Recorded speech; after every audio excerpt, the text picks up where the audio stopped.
Welcome to another episode of A Digital Podcast. Thanks very much for all your feedback and comments, and please keep sharing your thoughts with us so we can keep bringing you thoughtful discussions and deep dive conversations on the issues that matter to you. The conflict involving Iran and Israel is still going on in the Middle East, and President Donald Trump's decision to open a 2-week negotiating window before deciding on striking Iran has set off an urgent effort to restart talks with Iran on its nuclear program. We will discuss in today's show what the president's decision means for Iran, for Israel, and for the overall region. Yeah, it's really fascinating, isn't it? This 2-week window, it sort of creates this unique dynamic. It's like an intentional pause. Maybe it offers some genuine diplomatic possibilities, maybe, or perhaps it serves another purpose entirely. Either way, it's a moment of exceptionally high stakes. Everyone's watching very, very closely. The strategic implications are just enormous. Okay, let's really try and unpack this 2-week window then. The president announced he'll make a decision on U.S. military action against Iran within this time frame.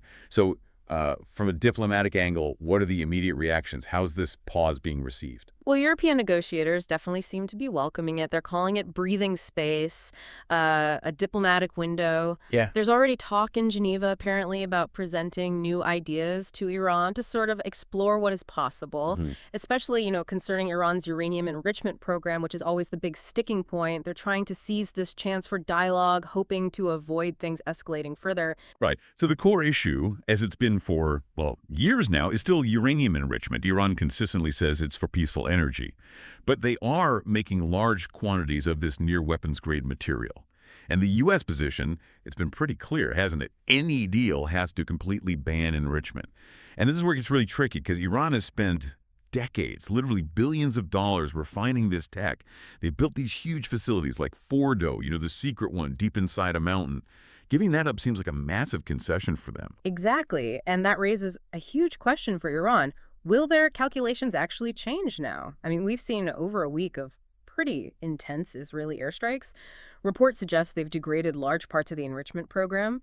So some Western European diplomats are kind of suggesting that this immense military pressure, the damage to their actual capabilities, might just force Iran to reconsider, to think again about that hardline stance, make diplomacy look, more appealing. But there's also this other view, a much more cynical one perhaps, that this whole window thing could just be a ploy. What's the thinking behind that? Well, the speculation there is that maybe this 2-week period is just a way for the president to play for time. Allowing U.S. military forces to get properly assembled, ready for a potential intervention if needed. Retired Navy Admiral James Stavridis even suggested it could be, and I quote, a very clever ruse to lull the Iranians into a sense of complacency right before a strike. So the idea is it's not really about talking, it's about getting militarily positioned, preparing for that option without looking too aggressive straight away. Okay, that brings us to maybe the most critical question in all this, and one where we hear conflicting things. How close is Iran to actually having a nuclear weapon? The assessments seem to vary quite a bit, which makes it hard to get a clear picture of the real situation. Yeah, it's confusing. If you look at the bigger picture, U.S. intelligence agencies, they still seem to believe Iran hasn't actually decided to build a bomb yet, even though they have this large stockpile of enriched uranium. Their assessment is it could still take several months, maybe even up to a year, for Iran to produce a weapon if they decided to go for it. And they often link this back to Ayatollah Khamenei's religious ruling from 2003, the fatwa, which supposedly forbids developing nuclear weapons. And according to U.S. intelligence, that fatwa is, quote, right now holding. What's really interesting here, I think, and often gets lost in the technical stuff, is that despite all their advanced capability, it's arguably a religious decree holding them back. It shows how non-military factors can be so crucial in global security. But then you hear other officials painting a very different picture, suggesting much more urgency, like the CIA director, John Ratcliffe, reportedly told officials Iran was very close. And the White House spokeswoman, Caroline Leavitt, she said Iran has all that it needs to achieve a nuclear weapon, and it would only take them a couple weeks once the supreme leader gave the green light. That's a huge difference from months or a year.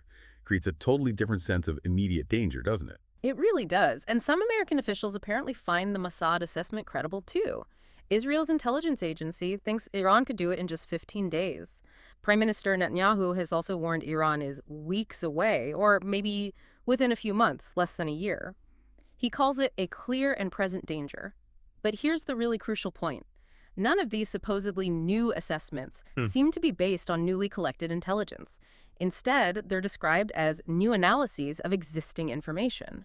So basically, different people are looking at the same facts and coming up with these wildly different timelines. This huge gap in assessments based on the same intel, it's not just confusing. It tells you a lot about how intelligence can be framed, you know?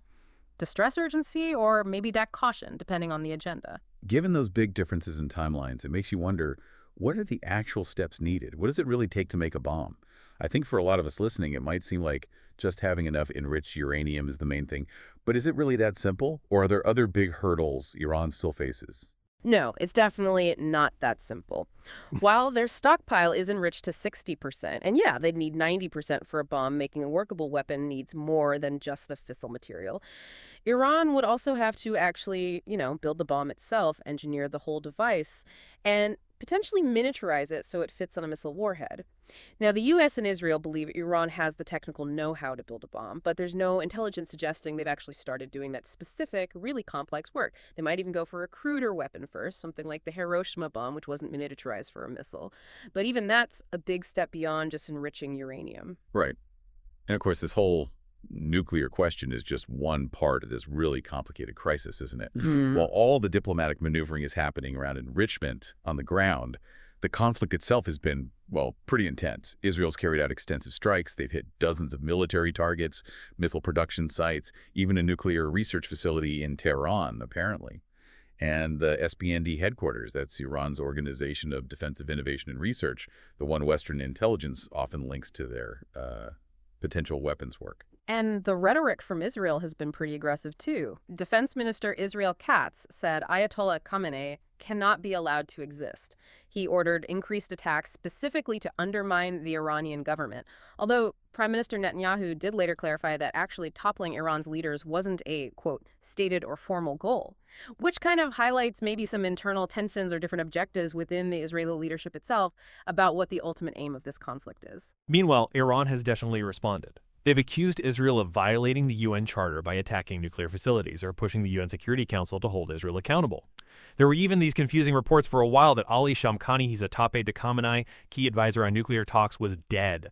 Though Iranian state media later said he was severely injured and hospitalized but alive. The information flow, as you can imagine, it's really chaotic and often conflicting. Yeah, absolutely. And beyond the official state responses, you've got Iran-backed groups getting very active, too. A powerful Shiite militia in Iraq, one known for its close ties to Tehran, has threatened to shut down crucial waterways. We're talking the Strait of Hormuz, the Bab el-Mandeb Strait. Shutting those down would have massive global economic consequences, right? So much of the world's oil goes through there. It creates ripples far beyond just the Middle East.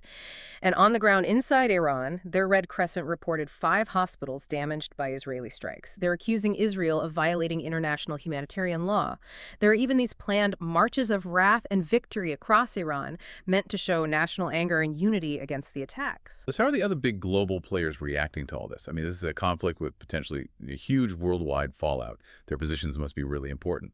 Well, Russia and China are definitely trying to position themselves as the voices of reason here, calling for de-escalation.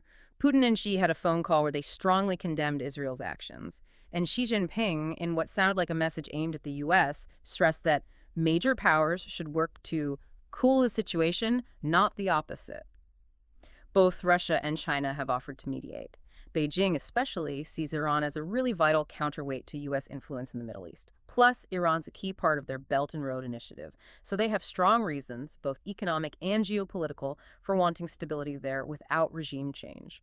The Kremlin also stated pretty bluntly that regime change in Iran would be unacceptable, and that assassinating Khamenei would, quote, open the Pandora's box.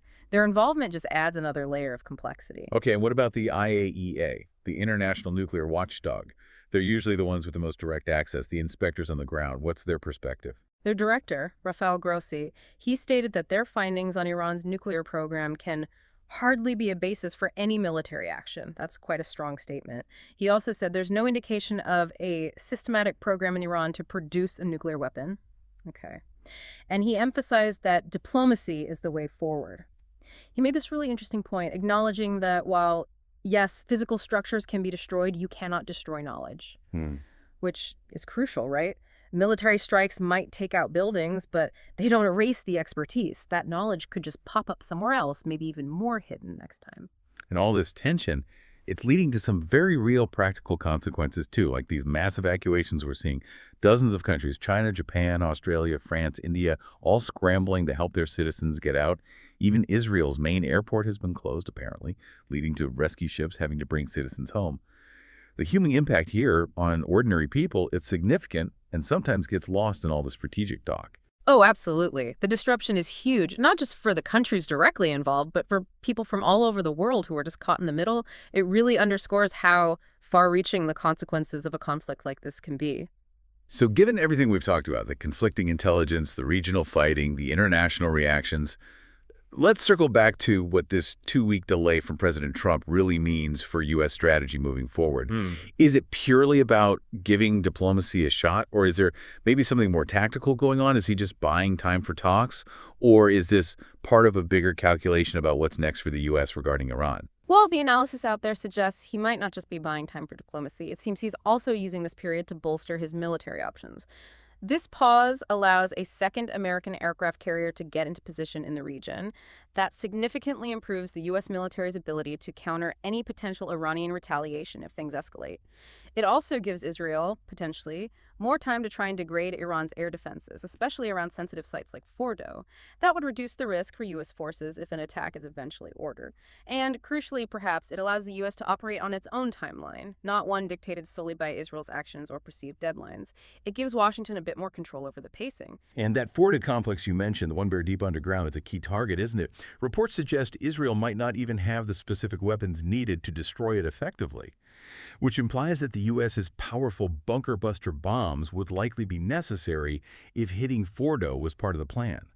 That specific technical capability, it really puts the U.S. in a central, maybe indispensable role if that kind of military option is seriously considered. Exactly. That technical capability is a huge factor in all these deliberations. It kind of reminds you of that old saying, amateurs talk tactics, professionals talk logistics.